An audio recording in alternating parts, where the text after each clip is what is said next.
Ready? Yep. Now you're committed. Yes. We're all in now. RB build on the way. Let's go.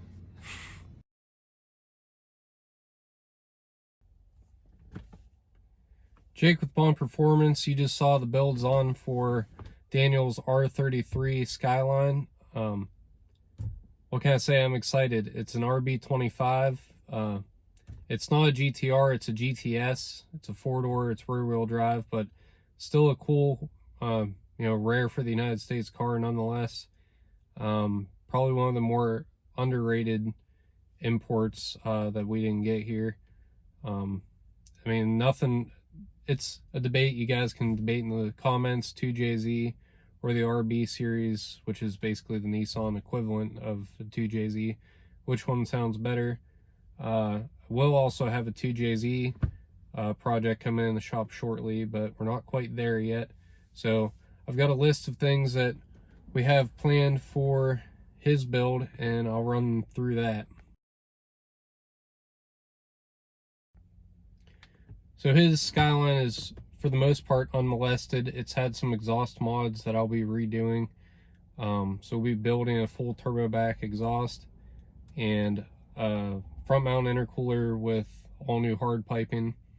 In the beginning of the video, you saw him placing an order that was for the intake manifold. So that'll have the large billet aluminum plenum staying on what would be the driver's side, since it's right-hand drive, rather than crossing across the valve cover. Some maintenance items like new exhaust studs, swapping out some gaskets. We'll be doing a timing set, checking the valve adjustment, and just general maintenance stuff like the rest of the belts, the water pump, thermostat. Throwing a thicker, better flowing radiator in it, trans and diff services to just get the car to where he knows where everything stands.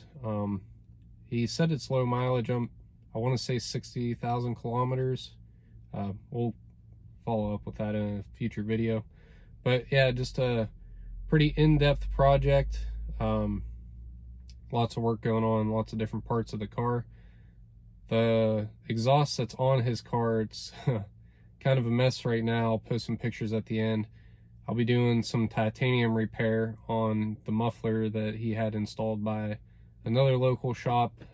They weren't a fabricator per se. It was just a kind of like a regular old muffler shop, and they didn't know that you couldn't MIG weld titanium. So needless to say, that cracked, and it needs some patches, as well as slip joint just cut completely off of it and redone. So yeah, we're gonna straighten out some little issues, knock out a lot of maintenance, and build a good base for making some big horsepower down the line if he ever decides to push, 600, 700, 800 horsepower.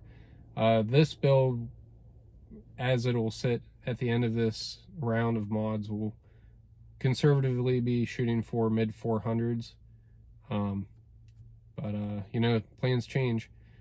There is an exhaust leak at the exhaust manifold pre-turbo, so when we get that cast manifold off, we're going to check it for cracks, and if it is damaged in any way, we're going to weigh the options between going to a full frame turbo. He has a Borg Warner that could potentially be a candidate for it, or maybe build a short runner unequal length manifold to replace and keep the factory location of the turbo. So lots of different options for some of it. Some of it's pretty set in stone. So hope you guys are interested in it. Drop your comments below. I'll post some more pictures of the car here at the end.